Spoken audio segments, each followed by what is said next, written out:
Hello everyone, আসসালামু আলাইকুম। আজকে আপনাদের জন্য আরেকটি নতুন ড্রয়িং ভিডিও নিয়ে হাজির হলাম।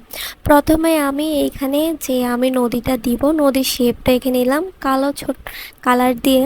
তারপর পানির সাথে হালকা নীল কালার মিক্সার করে যে কালারটা পাওয়া যায় সেটা আমি নদীতে দিয়েছি। তারপর মাঠে আমি চকলেট কালার আর হলুদ কালার মিক্সার করে যে একটা কালার আসে ওই কালারটা আমি মাঠে হালকা করে দিয়েছি। তারপরে ওইখানের সাথে সবুজ আর হলুদ কালার যোগ করে দুই সাইডে আমি দুইটা কালার দেওয়ার চেষ্টা করেছি। অপর পাশে আমি ছোট্ট একটা ঘর এঁকে নিয়েছি।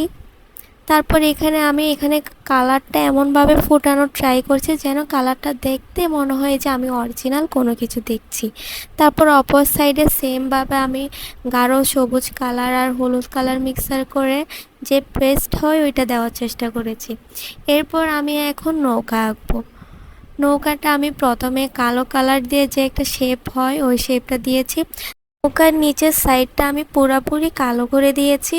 তারপর উপরের সাইডটা আমি চকলেট কালার দিয়ে কালার করে নিলাম। তারপর ওই যে নৌকার উপরে যে একটা শেপ হয় ওইটা দেওয়ার চেষ্টা করছি। সেমভাবে আমি আরও দুইটা নৌকা এঁকে নিব।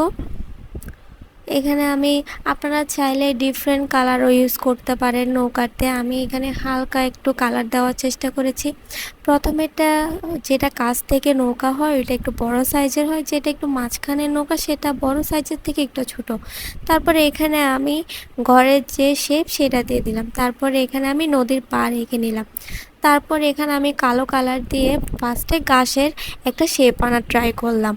কালো কালার দেওয়ার পরে আমি সবুজ কালারটা নিয়ে ওই কালো কালারের উপরে আবার সেমভাবে ঘাস আঁকছি।